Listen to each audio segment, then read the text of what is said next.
दोस्तों नमस्कार, स्वागत है आपका यूट्यूब चैनल एबीटेक में।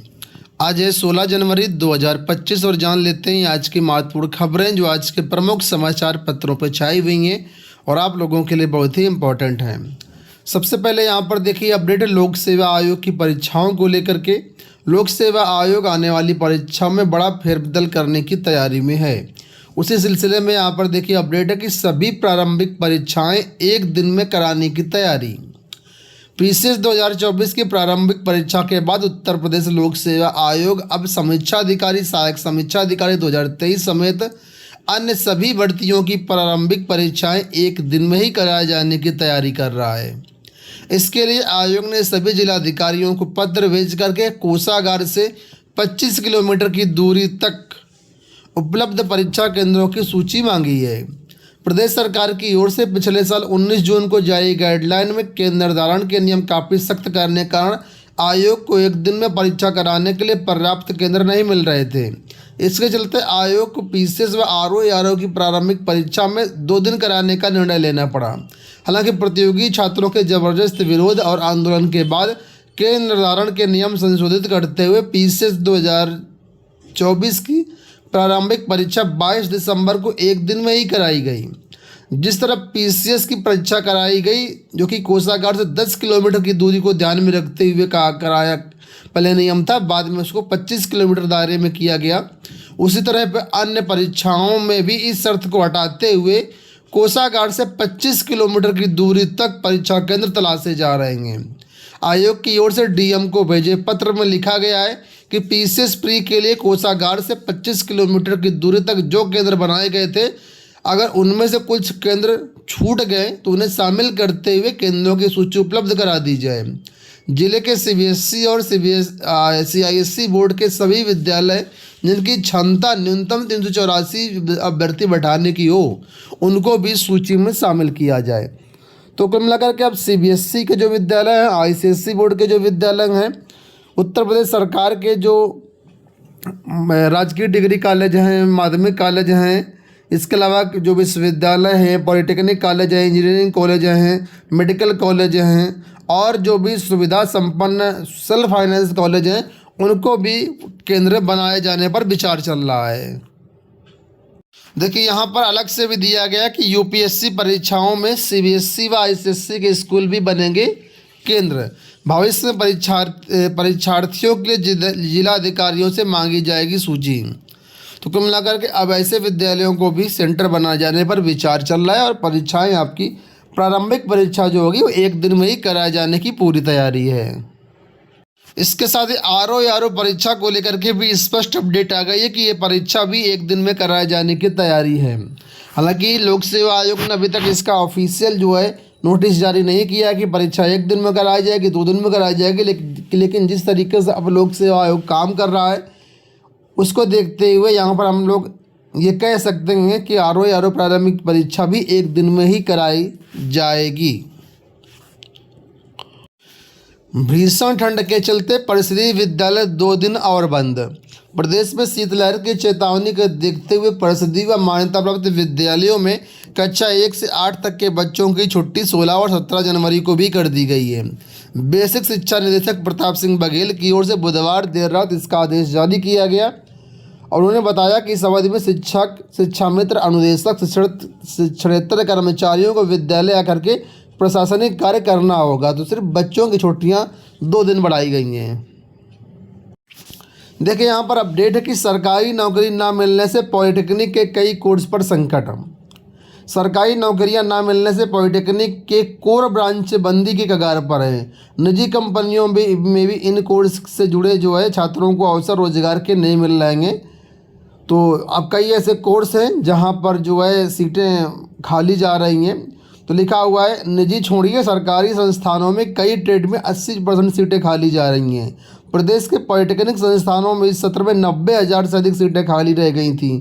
बच्चों के दाखिला न लेने की वजह से 2 दर्जन से अधिक संस्थानों के कई ब्रांचों की पढ़ाई बंद कर दी है। तो पॉलिटेक्निक के थ्रू इंजीनियरिंग के लिए अभ्यर्थी जाते हैं, लेकिन जब रोजगार समय उनको नहीं मिल पाता है तो बहुत से लोग इंटरेस्टेड नहीं हैं अब कई ट्रेड्स में।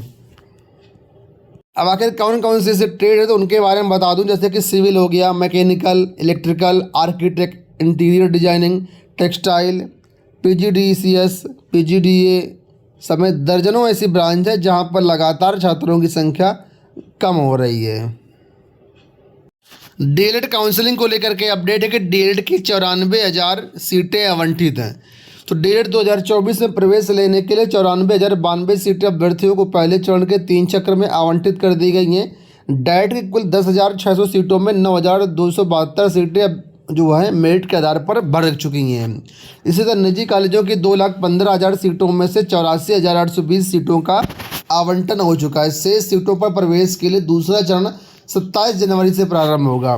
पीएनपी सचिव अनिल भूषण चतुर्वेदी के अनुसार आवंटित सीट के क्रम में संबंधित संस्थान में अभ्यर्थियों को काउंसलिंग कराते हुए प्रवेश लेने की प्रक्रिया 20 जनवरी तक पूरी करनी होगी। तो अभी भी बहुत सारी सीटें खाली हैं, डाइट में भी खाली हैं और प्राइवेट में तो बहुत सारी सीटें खाली हैं।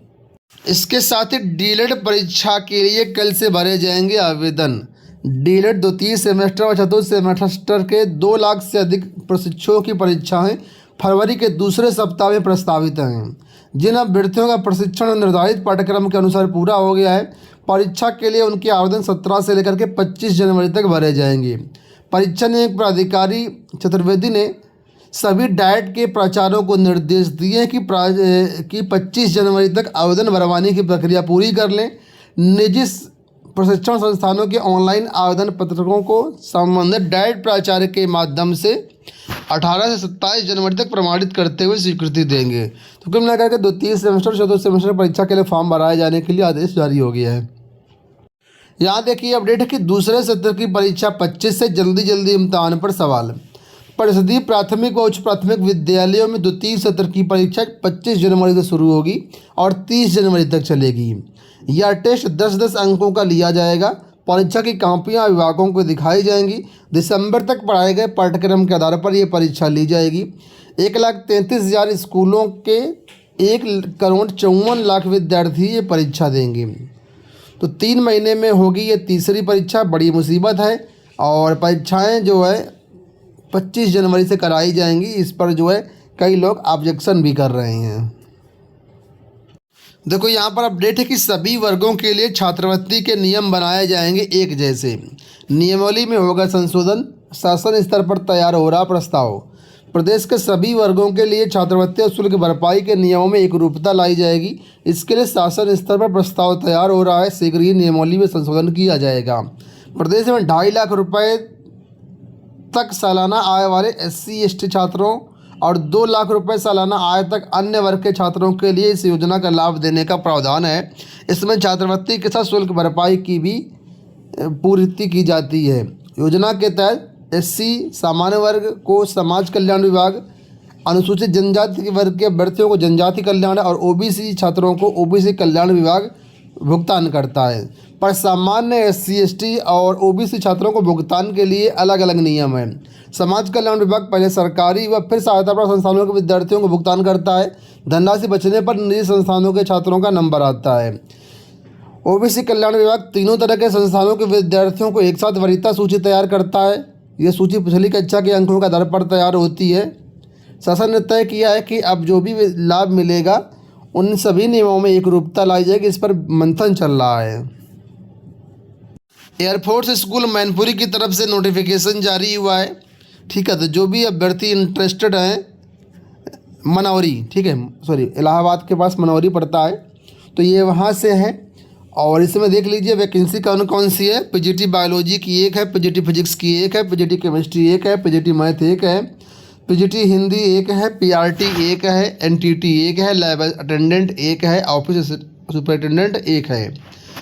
तो यहाँ पर वैकेंसी भी देखें, कॉन्ट्रैक्चुअल वैकेंसी है, कुछ में रेगुलर वैकेंसी है। वेतनमान भी देख सकते हैं। जो टीचिंग पोस्ट प्रवक्ता की उसमें 35,000 रुपये आपको मानदेय मिलेगा। PRT के लिए 28,000 रुपये है, NTT के लिए 18,000 रुपये, लैब अटेंडेंट के 14,000 है। और इसमें अदर फैसिलिटी भी आपको मिलेंगे, जैसे EPF हो गया, ग्रुप इंश्योरेंस हो गया, छुट्टियाँ जो होंगी वो ऑथराइजेशन के अनुसार मिलेंगी। तो जो भी अभ्यर्थी इंटरेस्टेड है वो afsmanauri.edu.in यहाँ पर जा कर के एप्लीकेशन अपना डाउनलोड करके और जो भी आपके डॉक्यूमेंट्स उनको अटैच करते हुए आप लोग अपने फॉर्म को भेज सकते हैं। एड्रेस यहाँ पर दिया गया, देखिए air force school Manori 24 equipment report Prayagraj, और ये पिन कोड है। यहाँ पर आप लोग इसको जो है भेज सकते हैं। लास्ट डेट आवेदन करने की है 30 जनवरी 2025। ज़्यादा जानकारी के लिए मोबाइल नंबर दिए गए हैं, यहाँ पर कांटेक्ट किया जा सकता है। दोस्तों ये हो गई आज की सारी सूचनाएं। इस वीडियो में इतना ही। धन्यवाद।